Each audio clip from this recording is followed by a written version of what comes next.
ఈరోజు మనం జిత్తులమారి నక్క అనే కథ గురించి తెలుసుకుందాము. అనగనగా ఒక పెద్ద అడవి. ఆ అడవిలో ఒక నక్క, అది జిత్తులమారిది. ఒకరోజు ఆహారం కోసం అడవి అంతా గాలించింది, కానీ దానికి ఏమీ దొరకలేదు. తిరుగుతూ ఒక ఊరు చేరింది. అలా ఒక చాకలి ఇంటి పెరటిలో చేరింది.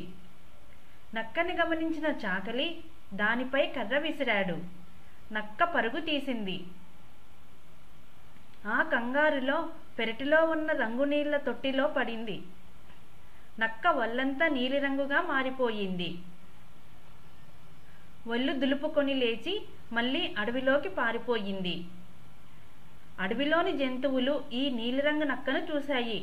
ఏదో కొత్త జంతువు అనుకుని భయపడ్డాయి. సింహం కూడా బెదిరిపోయింది. ఇది గమనించిన నక్క ధైర్యం తెచ్చుకుంది. అందిన జంతువునల్లా పట్టి తినసాగింది. కావలసినంత తిండి తిని బాగా బలిసింది. అడవిలో మకుటం లేని మహారాజులా చెలామణి కాసాగింది నక్క. అది పున్నమి రాత్రి. దూరంగా నక్కల కూతలు వినిపిస్తున్నాయి. నీలిరంగి నక్కకి కూడా హుషారు వచ్చింది. ఉత్సాహం పట్టలేక ఊళ్ళ వేసింది. మిగిలిన నక్కలతో గొంతు కలిపింది.